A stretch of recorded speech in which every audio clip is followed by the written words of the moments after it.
नमस्कार। आज हम बात करेंगे कि हेमरेजिक स्ट्रोक है क्या होता है, उसमें क्या चीज़ें हो जाती हैं और उसकी वजह से क्या क्या फिर हमें सिम्टम्स दिखते हैं, क्या लक्षण दिखते हैं मरीज के अंदर। तो बेसिकली अगर हम हेमरेजिक स्ट्रोक की बात करते हैं तो स्ट्रोक वैसे हम अगर मेनली देखें तो दो तरह का होता है, इस्केमिक स्ट्रोक और हेमरेजिक स्ट्रोक। हेमरेजिक स्ट्रोक में मेनली क्या होता है कि जब हमारे शरीर दिमाग के अंदर की कोई भी नस है वो फट जाती है किसी भी कारण से, स्पेशली कि या तो जेनेटिक कारण हो सकता है या फिर हाई बीपी, हाई शुगर, इन चीज़ों की वजह से क्या होता है कि दिमाग की नसें वो कमज़ोर हो जाती हैं और जब भी उनके अंदर प्रेशर बढ़ेगा तो वो फट जाती हैं। फटने के कारण क्या होगा कि हमारे दिमाग के अंदर पूरे हर जगह पे खून फैल जाता है, जिसको हम हेमरेजिक स्ट्रोक बोलते हैं।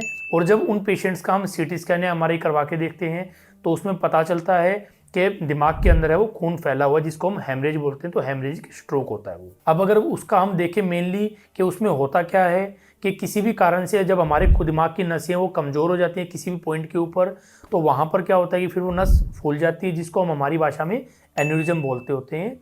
और जब वो एन्यूरिज्म अपना उतना प्रेशर को झेल नहीं पाता है और जब हाई प्रेशर के करके क्या होता है कि वो एन्यूरिज्म फट जाता है। जब फट जाएगा तो वहाँ पर हमारे दिमाग के अंदर हर जगह पे खून फैल जाता है और उसको हेमरेजिक स्ट्रोक बोला जाता है। अब हम बात करते हैं कि उसके क्या क्या लक्षण होते हैं।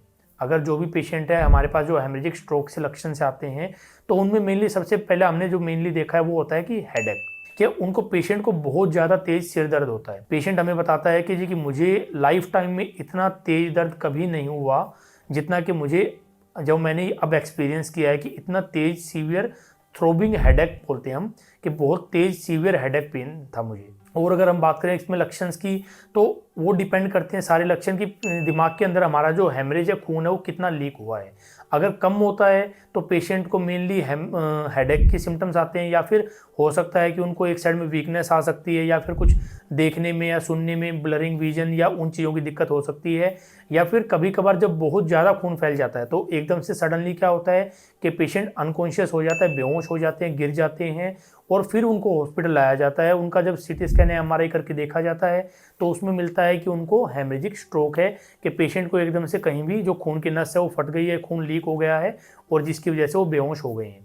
साथ में कि उनको हो सकता है कि या तो एक साइड के हाथ पैरों में लकवे की शिकायत या फिर वीकनेस हो सकती है, या फिर उनको देखने में, बोलने में, उन चीज़ों में कोई दिक्कत हो सकती है। लेकिन मेनली हमने देखा है कि जो हेडेक है वो बहुत कॉमन कारण होता है उसके अंदर।